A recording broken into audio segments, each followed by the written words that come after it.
پھر آپریشن سندور کا ذکر کیا ہے۔ سندور کا جو فطور ہے اس کے دماغ میں ابھی بھی موجود ہے۔ ہمیں لگتا یہی ہے کہ یہ آخری سندور جو ہے وہ مٹانا ہی پڑے گا۔ اگلے 24 گھنٹے میں بھارت پاکستانی بارڈر کے قریب کیا کرنے جا رہا ہے۔ Field marshal army chief general Asim Munir نے بڑا سخت بیان دیا ہے اور وارننگ دی ہے انڈیا کو۔ انڈیا کے اندر جناب ایک نیا شوشہ، آپ جانتے ہیں کہ بڑی عید آنے والی ہے اور قربانی کی یہ عید ہے، تو اس موقع کے اوپر انڈیا کے اندر مسلمانوں کے خلاف جو ہے ایک نیا کام شروع ہونے لگا ہے۔ کیا بدصورتی ہے ان کے معاشرے کے اندر، ان کے ملک کے اندر۔ السلام علیکم ناظرین، میں ہوں منصور علی خان، اپنے ڈیلی چینل کے اوپر آپ کو خوش آمدید کہیں گے۔ ناظرین، پچھلے 12 گھنٹے میں جو اہم ترین خبریں ڈیولپ ہوئی ہیں پاکستان اور بھارت کی کشیدگی، نریندر مودی نے ایک دفعہ پھر آپریشن سندور کا ذکر کیا ہے اور اس کے ساتھ ساتھ اگلے 24 گھنٹے میں بھارت پاکستانی بارڈر کے قریب کیا کرنے جا رہا ہے، یہ ڈیٹیلز بھی جو ہے وہ آپ ساتھ شیئر کریں گے۔ اس کے ساتھ ساتھ field marshal army chief general Asim Munir نے بڑا سخت بیان دیا ہے اور وارننگ دی ہے انڈیا کو، اور یہ اس موقع کے اوپر آج ہی پچھلے 12 گھنٹے کے اندر یہ دونوں ڈیولپمنٹس ہوئی ہیں، تو اس کو بھی اینالائز کریں گے۔ ساتھ ہی ساتھ انڈیا، آپ جانتے ہیں کہ بڑی عید آنے والی ہے اور قربانی کی یہ عید ہے، تو اس موقع کے اوپر انڈیا کے اندر مسلمانوں کے خلاف جو ہے ایک نیا کام شروع ہونے لگا ہے۔ ان کو سبسکرائب کرنا مت بھولیے، بیل آئیکن پریس کیجئے، اگر آپ کو ویڈیو پسند آئے اسے لائک اور شیئر ضرور کیجئے گا۔ سب سے پہلے جناب سیکیورٹی فورسز کی، پاکستان کی سیکیورٹی فورسز کی ایک اہم کامیابی، بلوچستان کے ضلع لورالائی اور ضلع کیش میں کارروائیوں کے دوران جو ہے وہ بھارتی دہشت گرد اور ان کی تنظیم فتنۃ الہندوستان کے 5 دہشت گرد جو ہیں وہ مار ڈالے گئے، ہلاک کر دیے گئے۔ آئی ایس پی آر کی جانب سے بتایا گیا ہے کہ 28 مئی کو بلوچستان میں 2 مختلف کارروائیوں کے دوران بھارتی ایجنٹ دہشت گرد تنظیم سے تعلق رکھنے والے 5 دہشت گرد جو ہیں وہ جہنم واصل کیے گئے ہیں۔ ایک خفیہ اطلاع پر ضلع لورالائی میں آپریشن کیا گیا، جہاں پہ یہ بھارتی دہشت گرد جو ہیں وہاں پہ موجود تھے، اور کارروائی کے دوران سیکیورٹی فورسز نے دہشت گردوں کے ٹھکانے کو مؤثر انداز میں نشانہ بنایا ہے۔ شدید فائرنگ کے تبادلے کے بعد 4 بھارتی ایجنٹ دہشت گردوں کو ہلاک کیا گیا اور دہشت گردوں کے قبضے سے اسلحہ، گولہ بارود، بارودی مواد جو ہے وہ ملا ہے۔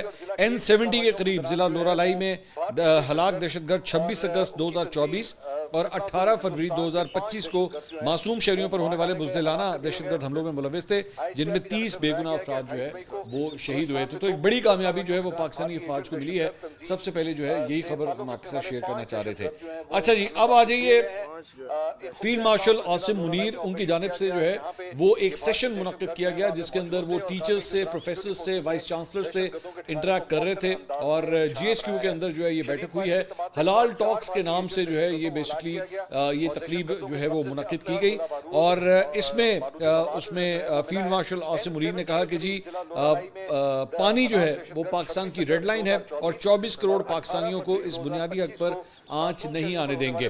پاک فوج کے شعبہ تعلقات عامہ آئی ایس پی آر کی جانب سے کہا گیا کہ یہ بات فیلڈ مارشل عاصم منیر نے مختلف جامعات کے وائس چانسلر، پرنسپل اور سینئر اساتذہ کرام سے بات چیت کرتے ہوئے کہی۔ فیلڈ مارشل نے کہا کہ اساتذہ کرام پاکستان کا سب سے بڑا سرمایہ ہے، میں آج جو کچھ بھی ہوں اپنے والدین اور اساتذہ کرام کی وجہ سے ہوں۔ انہوں نے کہا کہ پاکستان کی اگلی نسلوں کی کردار سازی اساتذہ کرام کی ذمہ داری ہے۔ اساتذہ کو پاکستان کی کہانی اپنی اگلی نسلوں کو بتانی ہے۔ معرکہ حق میں اللہ تعالیٰ نے ہر طرح سے پاکستان کی مدد کی ہے۔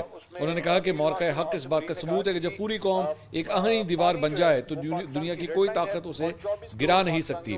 آئی ایس پی آر کے مطابق سپہ سالار نے کہا کہ کشمیر کا کوئی بھی سودا ممکن نہیں، ہم کبھی بھی کشمیر کو نہیں بھول سکتے۔ ہندوستان جان لے کہ پاکستان کشمیریوں کو کبھی نہیں چھوڑے گا۔ فیلڈ مارشل نے کہا کہ پانی پاکستان کی ریڈ لائن ہے اور 24 کروڑ پاکستانیوں کے اس بنیادی حق پر آنچ نہیں آنے دیں گے۔ انہوں نے کہا کہ پاکستان ہندوستان کی اجارہ داری کبھی قبول نہیں کرے گا۔ ہندوستان نے کئی دہائیوں سے کشمیر کے مسئلے کو دبانے کی کوشش کی مگر وہ ناکام ہو چکا ہے، اب یہ ممکن نہیں رہا ہے۔ انہوں نے کہا کہ دہشت گردی ہندوستان کا اندرونی مسئلہ ہے جس کی بنیادی وجہ اقلیتوں بالخصوص مسلمانوں پر بڑھتا ہوا ظلم اور تعصب پسندی ہے، جبکہ کشمیر ایک عالمی سطح کا مسئلہ ہے۔ بلوچستان میں دہشت گرد موجود ہیں، ان کا بلوچوں سے کوئی تعلق نہیں ہے۔ فیلڈ مارشل نے کہا کہ ہمیں پاکستان کو ایسی مضبوط ریاست بنانا ہے جس میں تمام ادارے قانون کے مطابق آئین کے تحت بغیر کسی سیاسی دباؤ، مالی اور ذاتی فائدے کے عوام کی فلاح و بہبود کے لیے کام کریں۔ جو کوئی بھی ریاست کو کمزور بنانے کا بیانیہ بنانے کی کوشش کرے اس کی نفی کی جائے گی۔